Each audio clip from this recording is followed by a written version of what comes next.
अस्सलाम वालेकुम, welcome back to my channel. जी तो फ्रेंड्स, आज की इस वीडियो में मैं आपको बताऊंगा कि आप इंस्टाग्राम की प्रोफाइल डीपी को फुल साइज़ में किस तरह देख सकते हैं। तो चलें, सबसे पहले इंस्टाग्राम पे जाते हैं।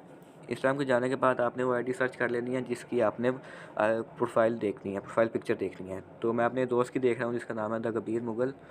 ये बहुत अच्छी फ़ोटो एडिटिंग करता है, आप इसको फॉलो कर लेना और इसकी एडिटिंग अगर आपको पसंद आती है तो आप इसे वीडियो और पिक्चर दोनों चीज़ें एडिट करवा सकते हैं। तो चलें, आप सबसे पहले आप इस थ्री डॉट पे क्लिक करें।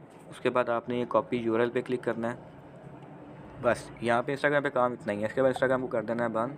उसके बाद गूगल क्रोम में आ जाना है। गूगल क्रोम में आने के बाद यहाँ पे आपने सर्च करना है इंस्टाग्राम डीपी। इसके बाद आपने जो सेकंड वाला आपको लिंक नज़र आ रहा है इंस्टा डीपीएस, इस पर आपने क्लिक करना है।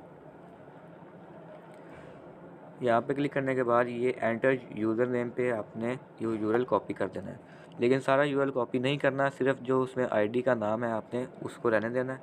बाकी आपने सब चीज़ें रिमूव कर देनी है। अब गेट प्रोफाइल फ़ोटो पे क्लिक करना है। तो ये आप देख सकते हैं जी, उसकी प्रोफाइल पिक्चर भी आ गई है और उसकी सारी एडिट हुई पिक्चर्स भी आ गई हैं। तो इस तरह आप हर किसी भी अकाउंट की जो है वो प्रोफाइल डीपी फुल साइज़ में देख सकते हैं। इसको डाउनलोड भी कर सकते हैं। और ये थी आज की वीडियो। मिलते हैं आपके साथ अगली वीडियो में, तब तक के लिए अल्लाह हाफिज़।